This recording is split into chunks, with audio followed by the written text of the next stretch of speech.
And now we are joined over the phone by Dr. Hassan Wegih, Professor of Economics and Political Science. Good afternoon, sir. Good afternoon. So, Dr. Hassan, the governor of the Central Bank of Egypt, marking the tenure of the new president of Afreximbank, said that the bank has evolved over the past 3 decades into a world-class institution. How do you elaborate on the statement? Actually, you know, when it comes to economy is based on central banks and the projects of the central bank. So I think getting this kind of meeting is very important.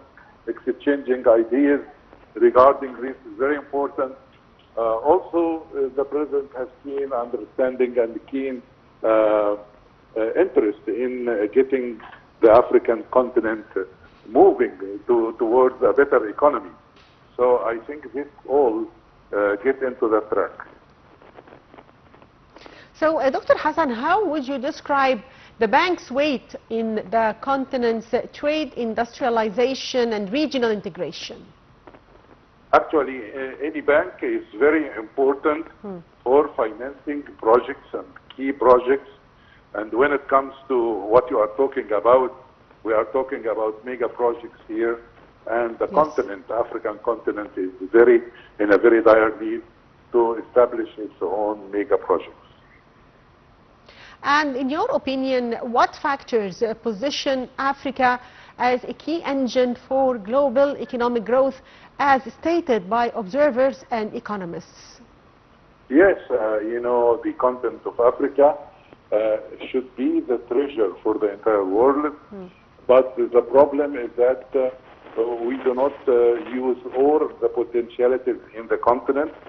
And I think that exchanging ideas of places like the banks, or the central banks, are very, very important to trigger these potentialities and transform the potentialities into real, palpable work on the ground. Yes. And, sir, how can the Pan-African payment and settlement system assist in unlocking the continent's full market potential? Yes, to have the continent's full market potential is, as I've said, through very well-studied mega projects that would really help nourish the channels of the economy of a given country. And I think this is the role of the banks. And how do you weigh the bank's role during COVID-19 crisis with regards to strengthening Africa's financial resilience? Actually, the role of banks in any crisis like that is very important and very pivotal.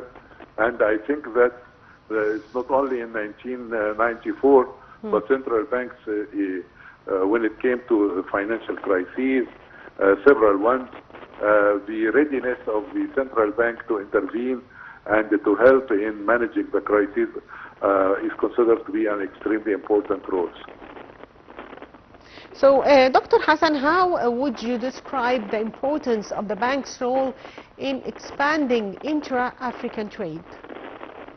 Yes, the role is very important, and I think the visit of the central bank head today to Egypt is about coordination and about exchanging of ideas so as to achieve this purpose. So this is very important to visit today and very important meeting.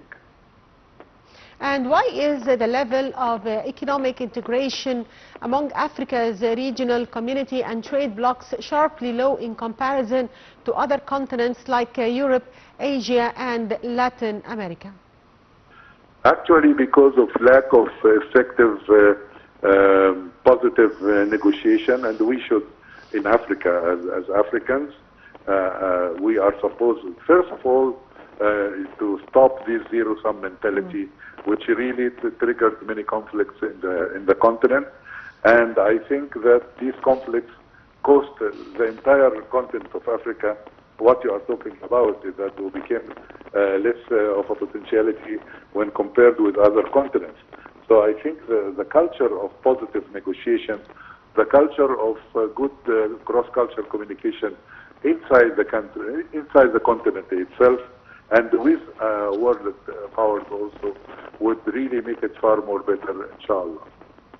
And in your opinion, what obstacles hinder Africa's readiness to become a global economic bloc or powerhouse while it has all the potentials to be the world's food basket?